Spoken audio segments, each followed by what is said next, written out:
I'm Joy Morris, inviting you to listen to true stories of the Wild West, hosted by C.R. King, a production of RK Enterprises. Hello, everyone. C.R. King here. Boy, do I have a story today. It is about Arthur Cyrus Harper, a man that was born and raised in Mississippi. His family was wealthy. The money his family made was in hardware. After the Civil War, he came to Los Angeles, Mr. Harper. He secured a job as a bank teller. Well, this novice of a man decided he could run for office, and he did. He ran for the office of mayor of the city of Los Angeles. Now, at this time, this was as wild of a town as any wild town was in the West. Keep that in mind. Well, he had newspaper backings, such as the Los Angeles Herald, Los Angeles Times, the Morning Press, and he won.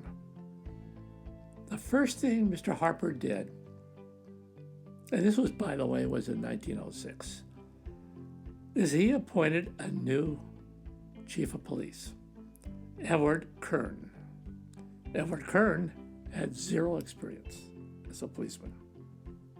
He was a minor politician.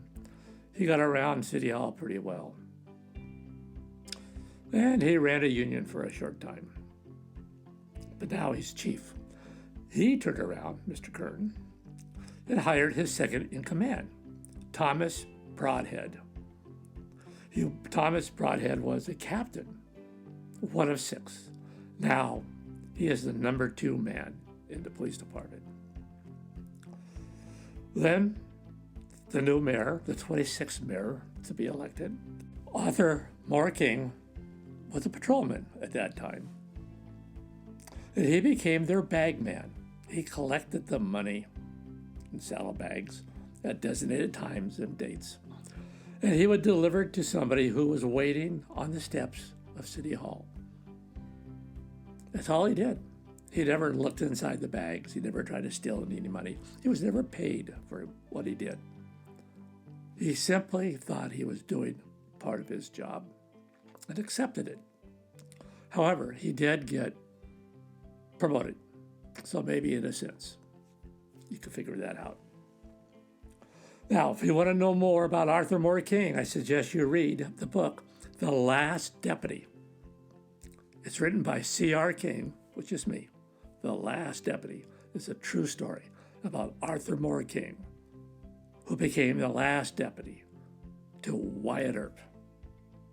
Okay, so again, getting back to the story. Arthur Harper became mayor in 1906. And he hired a brand new board of commissioners. He had a brand new chief of police, a brand new second in charge, captain of police, and they were ready. They went to the whorehouses, to the saloons, to the gambling halls, to the opium dens in Chinatown, which, by the way, was the area that Arthur patrolled in the evening. Chinatown, the most dangerous part of Los Angeles. And they started enforcing protection, or should I say, they started demanding protection money. If you didn't want to be raided by the police, you will pay. And they did. And it went on for a number of years. The newspapers, in the meanwhile, got hold of all of this. They were upset, and they stopped backing Mayor Harper. Instead, they were printing things that were negative. Well, what happened was some of these guys got cocky. They were paying the money, and they started telling people they were protected. Come and drink my booze, smoke my opium, whatever. Screw this lady. We're protected. Well, that was the worst thing they could have done. Mayor Harper, police board authorized the police department to go raid all these people, bring them to justice. They raided them, they got fined, and they were told, don't you ever open your mouth again or else. The pressure is on because the Herald had investigators come up with all of the dirt that the mayor of the city of LA was behind. And they did. 9 months prior to the election, he was going to run for re-election. He already started a campaign, Mr. Harper did.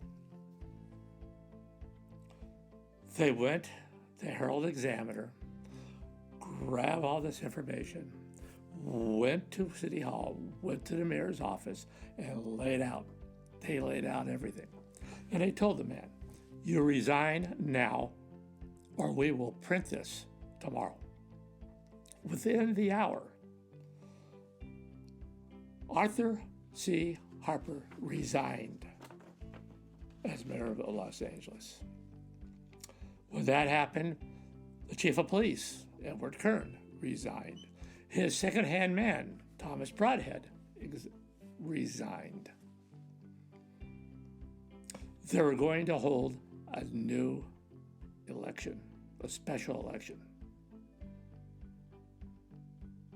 So in the meantime, Arthur was actually in City Hall doing work that the mayor would do, but they had an interim mayor they appointed temporarily. 9 months later, they had a special election, and the man that won was a reformer. His name, George Alexander. So, now, when all this went down, it did hit the papers, not what they had on him, but what happened and why he resigned due to corruption. The papers included the Morning Star, the Herald, the LA Times. The Associated Press was around by then, and they published stuff, but not the goods that the Herald had on this man. Arthur Morking would be fired as well. He lost his job. But meanwhile, there was a battle going on. Harper had friends. They tried to back him. It didn't do any good. Not only did he resign his position, he also pulled out of the election. He could no longer run. Now, just so you know, Harper was not the only corrupt mayor of Los Angeles. There was a lot more. There was one man who even tried to get somebody to assassinate somebody that he did not like. That's another story. We'll get into it. What happened here was he resigned. He pulled out of the election. He still stayed in Los Angeles. He had a wife. He had kids. And things got better. The corruption that he created grew and grew and grew as far as the morality of it all. That was going to change. Or so thought George Alexander, the 27th mayor. Now, here's my last point.